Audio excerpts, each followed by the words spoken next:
Before we begin the video, if you haven't yet, come on down and join my Discord server. Link is down in the description. The story of the Mandalorian resumes in Chapter 15, The Believer. To find Moff Gideon's location, Mando allies with an old enemy. I'm Daily Warlord, and this is my review of Chapter 15.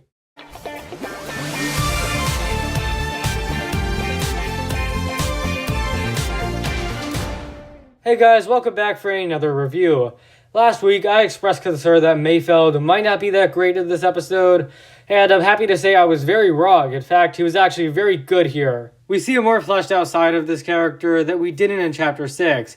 Mayfeld making peace and letting go of his past in this episode by killing his officer and exploding the factory is great writing. He's still funny though, but I like that they turned this previously boring character into a much more fascinating one. By the way, Valid Hess is so creepy and unsettling, and I really like it. Some of the ideas and themes brought up in this episode are very interesting, and I like that this episode was way more than just flashy fights. Well, yes, there was plenty of fighting, and as usual, it was very good, but the real highlight of this episode is the characters and ideas. And I especially liked Valid Hess's monologue about freedom and order, and it was very ominous, especially considering the events of the sequels. Mando does another face reveal in this episode, which I really enjoyed.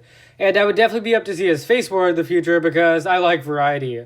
And the subtle development for Mando in this episode is so well done. Mando taking off his helmet shows that he finally cares more about Grogu than his stupid creed. Also, his ripoff of Moff Gideon's monologue at the end is fantastic. In the original monologue, notice how Gideon refers to Grogu as it. Instead, Mando says he. This is a phenomenal contrast between these two characters. And overall, the ending scene is very strong. Not only is it a cool parallel, but it gets us as fans hyped for the finale. As for some other stuff in this episode, Boba Fett's new paint job looks great, and the seismic charge stuff was pretty awesome as well. One thing I want to point out is that a lot of people watch this show just for Grogu, and he's not in this episode at all, so I feel this episode offers a solid case against that. Of the entire series, this is one of the strongest episodes in terms of its characters, especially Mayfeld. It's nice to see so many returning characters back and all in one place, but the consequence is that there are several characters who just don't do much.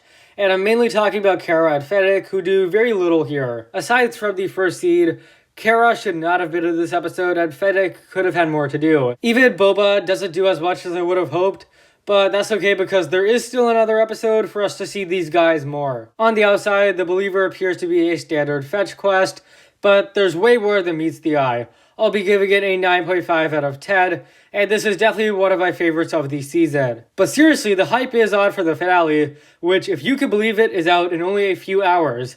And next week, I'll be back to close out my Season 2 reviews. Thank you for watching if you enjoyed. Be sure to leave a like, subscribe, and share with anyone and everyone you know.